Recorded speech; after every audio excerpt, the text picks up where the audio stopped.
Hello दोस्तों, मैं फिर से आई हूँ वही धर्म मार्ग लेकर के। जी हाँ, मैं बहुत महीनों से, पिछले कई महीनों से धर्म मार्ग नामक शीर्षक के अंतर्गत वीडियो शेयर करती हूँ। और मोस्टली ये क्या होते हैं, आध्यात्मिक और धार्मिक उस विचारों से रिलेटेड होते हैं, क्योंकि हमें ज़रूरत है आज के युग में। हम जो कि धर्म से, अध्यात्म से, अपने संस्कारों से, वैल्यू से, मॉरल से, नैतिकता से जो पीछे हटते चले जा रहे हैं, जिससे कि हमारे जीवन में बहुत उथल पुथल भी हुई है, तनाव, फ्रस्ट्रेशन। और इस फ्रस्ट्रेशन में युवा जो वर्ग है वो बहुत ज़्यादा विक्टिमाइज्ड होता है, और यहाँ तक कि इतना ज़्यादा वो परेशान हो जाता है कि गलत कदम उठा लेता है, या तो आत्महत्या करने के लिए प्रेरित होता है, या आत्महत्या कर लेता है, ड्रग्स लेता है, चोरी करता है, भ्रष्टाचार में लिप्त होता है। बहुत सारी चीज़ें ऐसी सुनने को मिली हैं। तो इस तरीके से जब हम बचपन से ही या तो हमको सीख देने वाली कहानी, या फिर हमको धर्म मार्ग को अपनाने के लिए जोर जबरदस्ती किया जाए कि आपको कभी भी विचलित नहीं होना है, कभी भी अपने धर्म से विमुख नहीं होना है, तो हम धर्म मार्ग को यदि अपनाते हैं तो ये संकल्प ले लेते हैं कि जब, या प्रण ले लेते हैं कि जब कभी भी हमारे में विपरीत दशाएं आएंगी, दिशाएं होएंगी, तो हम अपने धर्म को नहीं छोड़ेंगे। हम अपने कर्तव्य को, धर्म को उसी तरह पालन करेंगे, उतने ही मीन्स में पालन करेंगे जितना कि हमारे पास है। हम कोई भी अनफेयर मीन्स को लेकर के, या भ्रष्टाचार में, या बेईमानी, या चोरी है, डकैती है, ये करके छल कपट है, गबन है, जालसाजी है, काला बाजारी है, इसको लेकर के हम कदम नहीं बढ़ाएंगे। तो इन्हीं सब चीज़ों से नहीं बचाते। धर्म मार्ग क्यों अपनाया जाता है? क्योंकि हमको एक सोशल टेबूज़ करना, हमको एक कंट्रोल करना बताता है, तो इसी कंट्रोल की ज़रूरत होती है।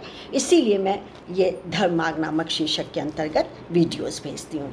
तो आज का जो शीर्षक है वो है संकल्प शक्ति, और इसको हम तक प्रेषित किया है डॉक्टर राजेंद्र दुबे जी ने। राजेंद्र दुबे जी, आपका बहुत बहुत नमस्कार और धन्यवाद कि मैं आपकी बात जन जन तक रखती हूँ। तो शुरू करते हैं। प्रत्येक मानव में शारीरिक, मानसिक और बौद्धिक सामर्थ्य होती है। इसका वह अपने इच्छानुसार सदुपयोग या दुरुपयोग कर सकता है, ये भी बात सही है। किसी कार्य को दृढ़ निश्चय के साथ संपन्न करना संकल्प शक्ति का ही परिणाम है। इसकी क्षमता उत्कृष्ट चिंतन और विचारों की दृढ़ता से हम विकसित कर सकते हैं। विचारों से हमारे कार्य प्रभावित होते हैं। यदि व्यक्ति अच्छा होगा तो निश्चय ही उसके कार्य भी गुणवत्ता होगी, उसके कार्यों में गुणवत्ता होगी, अच्छा होंगे कार्य। विचारों की दृढ़ता दृढ़ संकल्प शक्ति को बल प्रदान करती है। ढुलमुल विचारों से हमारी संकल्प शक्ति कमज़ोर होती है। राष्ट्र और समाज के विकास के लिए बड़े बड़े उद्योगों की स्थापना सामूहिक संकल्प शक्ति के परिणाम है। समाज और परिवार में मूल्यों एवं आदर्शों की स्थापना के पीछे भी हमारी संकल्प शक्ति ही काम आती है। संकल्प शक्ति हमारी अंतः की ऊर्जा को उजागर करती, बाहर निकालती है।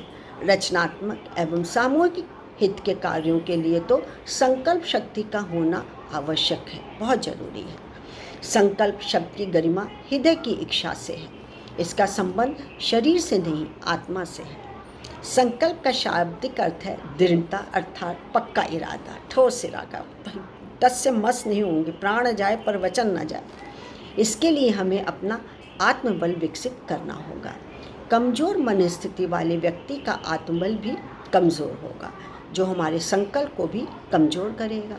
कार्य क्षेत्र चाहे आध्यात्मिक, सामाजिक, पारिवारिक या व्यक्तिगत हो, सभी की सफलता के लिए संकल्प शक्ति की आवश्यकता पड़ती है। मानवीय प्रतिभा में प्रवेश करते ही उसके साथ जुड़े प्रारंभिक कर्तव्यों एवं उत्तरदायित्वों को समझना और अपनाना अनिवार्य है। इसके बिना जीवन के किसी भी क्षेत्र में सफलता प्राप्त करना तो दूर, सभ्य समाज का सदस्य कहलाना भी कठिन है। अभाव में उपेक्षा, भत्सना और अवनति के अतिरिक्त और कुछ पल्ले नहीं पड़ता। ऐसी स्थिति में हमेशा हमारी संकल्प शक्ति ही साथ देती है, जो आत्मबल से पोषित होती है। संकल्प प्रयासों को दृढ़ता प्रदान कर कार्य को सफलता के पथ पर अग्रसर करता है। सामूहिक संकल्पों की शक्ति से महान कार्य सफल हुए हैं। आज के युग में ऐसे संकल्पवान व्यक्तियों की समाज को महती आवश्यकता है। बहुत ज़्यादा ज़रूरत है उसकी, जो भागीरथ की भांति दृढ़ निश्चयी होकर समाज की ज़रूरतों को पूरा कर सके। दुबे जी, आपका ये कथन 100% यदि कोई उससे भी ज़्यादा होता तो मैं कहती, लेकिन ये 100% सत्य है।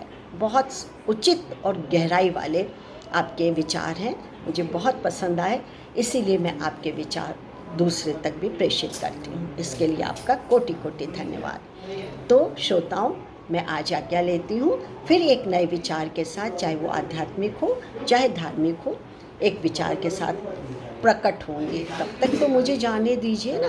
तो नमस्कार एंड थैंक यू।